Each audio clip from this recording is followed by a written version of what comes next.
Comme tous les ranchers de la région, Dean s'inquiète de la baisse de la nappe phréatique.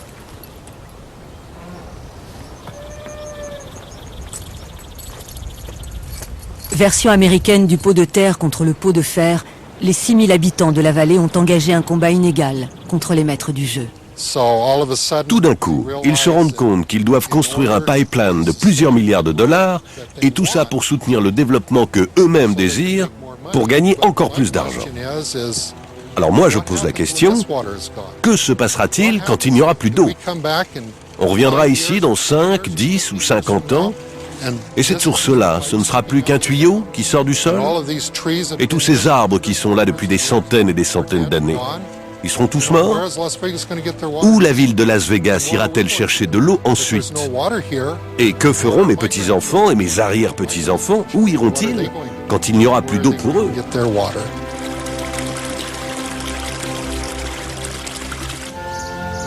Oui, ils ont peur. Ils ont peur que leur ranch disparaisse. Ils ont peur que la vie telle qu'ils la connaissent disparaisse. Alors ils avancent doucement et ils nous expliquent toutes leurs inquiétudes. Mais cette eau ne leur appartient pas. Légalement, Las Vegas a tous les droits, quitte à priver cette vallée de toute son eau et ainsi détruire tout un pan des traditions américaines. Consommer raisonnablement pourrait suffire, mais l'heure n'est pas à la réflexion. Il faut trouver de l'eau et vite pour ne pas faire fuir les investisseurs et les touristes. Las Vegas est unique en son genre. Quand les touristes viennent ici, ils veulent faire l'expérience de la réalité virtuelle. Ils ne veulent pas que la réalité gâche leur week-end. Mais un jour, la réalité finira bien par rattraper Las Vegas.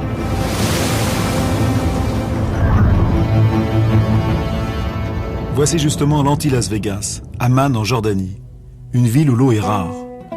Un habitant d'Amman consomme 15 fois moins d'eau qu'un Américain. Et cette quantité diminue chaque année avec l'augmentation de la population. Attention! 1, 2, 3, ouais! Ok, thank you! Amman, Pékin, Le Caire, Mexico. Savez-vous qu'on manque d'eau dans la moitié des plus grandes villes du monde?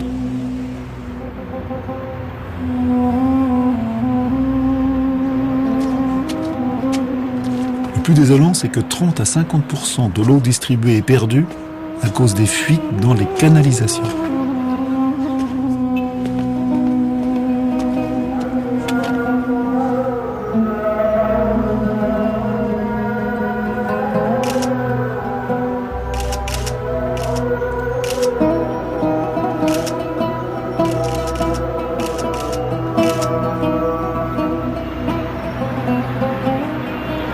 Cette ville d'Amman, la capitale de la Jordanie, a été créée toute pièce dans les années 20. C'était un village de 4000 habitants. Aujourd'hui, c'est une très grande ville de plus de 2 millions de citadins. Près de 50% du pays vit ici, sans compter tous les réfugiés de la guerre en Irak. Mais ils ont tous une obsession, l'eau. Elle est rationnée. Chaque famille possède sa citerne. Et à Amman, l'eau n'est pas distribuée tous les jours.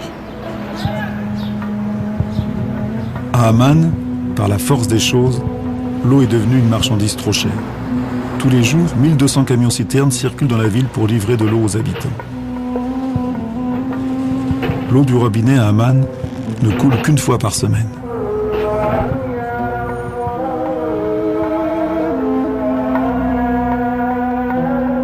En proportion, un Jordanien doit consacrer 10 fois plus d'argent à l'eau qu'un Français. Ici, l'eau est distribuée une seule journée par semaine. Elle alimente nos cuves dans la nuit, de 22h jusqu'au lendemain à la même heure. Quand on a de l'eau une fois tous les 8 jours et qu'elle doit servir à toute une famille, avec des enfants, ce n'est vraiment pas facile. Comment vous gérez ça au quotidien? Expliquez-moi un petit peu comment vous faites. La première chose, c'est d'assurer le lavage du linge, en faisant couler l'eau doucement. La lessive de la semaine doit se faire en un jour, le ménage aussi. En fait, toutes les tâches ménagères doivent se faire en une seule journée. Et les autres jours, je ne fais que des petites tâches, qui nécessite peu d'eau pour tenir jusqu'à la prochaine livraison. En été, on a besoin de nettoyer plus et le problème s'aggrave, car l'eau est évidemment encore plus rare. Imaginez la situation. Il faut prévoir l'eau pour le bain des enfants et ça devient vraiment catastrophique l'été. L'eau que vous recevez, est-ce qu'elle est bonne à boire? Est-ce que c'est de l'eau d'une bonne qualité? Je pense que ceux qui ont des citernes propres peuvent la boire. Mais nous, non. Car notre citerne est rouillée. Donc l'eau est insalubre et on ne peut vraiment pas la boire. Alors en plus, nous sommes obligés d'acheter de l'eau potable en bouteille.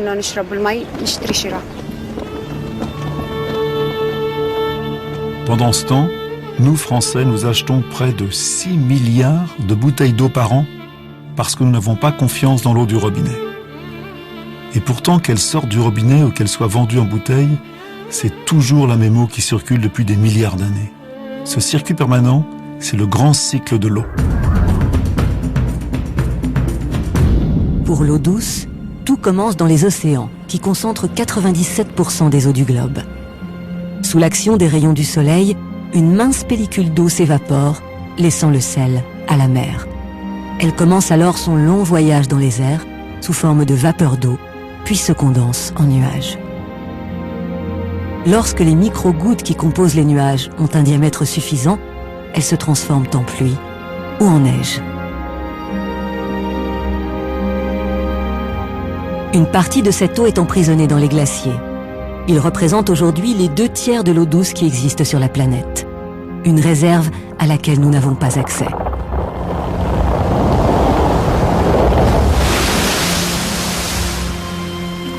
L'eau liquide, elle, trace son chemin vers les océans. Sa force érosive, sur des millions d'années, lui permet de façonner une multitude de reliefs, de se frayer un passage même dans les roches les plus dures.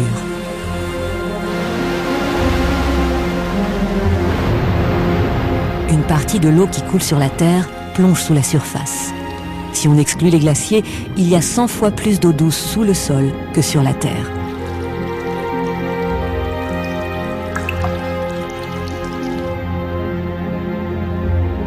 Le grand cycle de l'eau qui paraît si bien rodé comporte malheureusement un point faible. L'eau ne retombe pas systématiquement au même moment, ni aux mêmes endroits. Dans de trop nombreuses régions du globe, l'eau manque. Ailleurs, les cycles climatiques alternent des saisons des pluies diluviennes avec des saisons sèches où il ne pleut pas. Les robinets du ciel s'ouvrent et se referment brutalement. C'est ce qu'on appelle la mousson. Sur un quart de l'année tombent les 3/4 des pluies, un moment de renaissance pour les hommes et pour la nature. Une partie de l'eau douce présente sur Terre n'est pas utilisable. Retournée trop vite aux océans, stockée sous la forme de glace ou dans des nappes trop profondes, elle ne participe plus au cycle de l'eau. Comme l'or noir, l'or bleu n'est pas inépuisable. À nous donc de trouver les bonnes solutions pour empêcher l'eau de nous filer entre les doigts.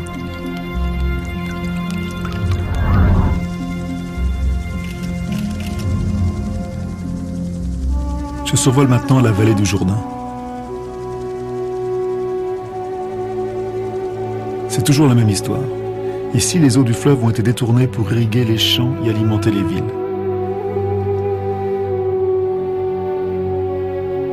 Le résultat, c'est que le débit du fleuve a été divisé par 20.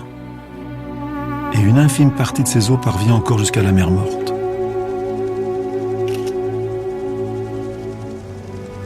Nous y sommes, la mer la plus salée du monde, mais son niveau baisse d'1 mètre par an.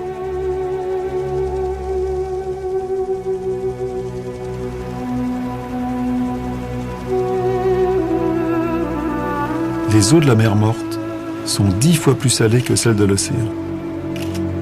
Ces grands champignons blonds que vous voyez sont le résultat de l'évaporation de l'eau et du sel qui se cristallisent. On appelle ces concrétions de sel des évaporites.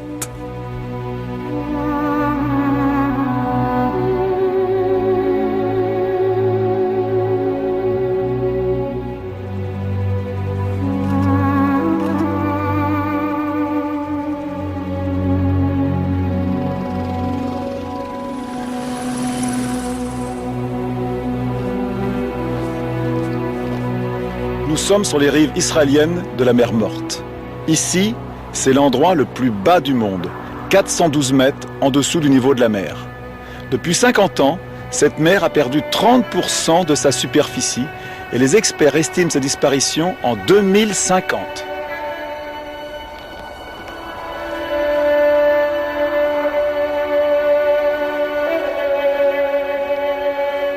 Bonjour Julie.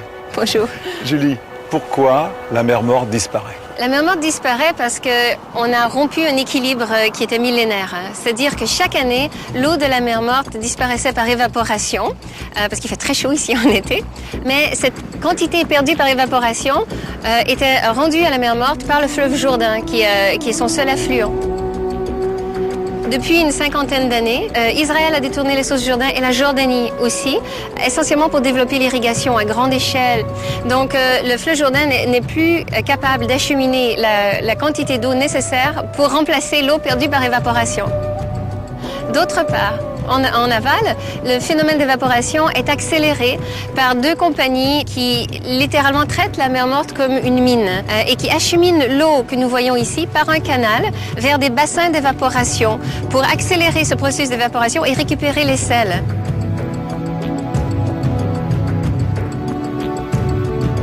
Les sels dissous dans la mer Morte contiennent de grandes quantités de potassium, de brome et de magnésium.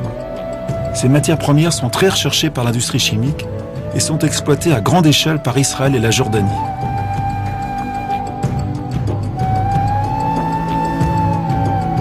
Mais tous ces bouleversements menacent des formes de vie uniques au monde qui se sont adaptées à ces conditions extrêmes. Est-ce que c'est important de sauver la mer Morte? Ça va servir à quoi? Si vous considérez que c'est un écosystème unique au monde, parce qu'elle a beau être morte, on a un écosystème qui en dépend. Si vous considérez que la disparition de la mer Morte entraîne des affaissements de terrain assez catastrophiques sur ces rives, on voit beaucoup de bonnes raisons d'essayer de sauver la mer Morte. Par contre, sauver la mer Morte n'a pas d'intérêt si on la considère simplement comme une ressource minière. Du moment qu'on a terminé d'exploiter la mine, on ferme la mine et on va exploiter autre chose. Regardez comme c'est drôle. Dans la mer Morte, il y a tellement de sel qu'on peut flotter sans savoir nager. J'ai vu qu'il y avait énormément de touristes qui se baignaient dans la mer Morte. Et en même temps, on me dit qu'elle est très polluée, là. Je ne comprends pas très bien. Mais c'est que depuis le développement de l'irrigation et de l'agriculture à échelle industrielle dans la vallée de la mer Morte, on a évidemment les ruissellements des eaux agricoles usées vers le fleuve Jourdain, qui sont les seules eaux qui finalement maintenant sont acheminées encore vers la mer Morte. Elles sont évidemment très chargées en insecticides, en pesticides, en engrais, et il n'y a pas d'évacuation possible, puisqu'ici c'est le terminus.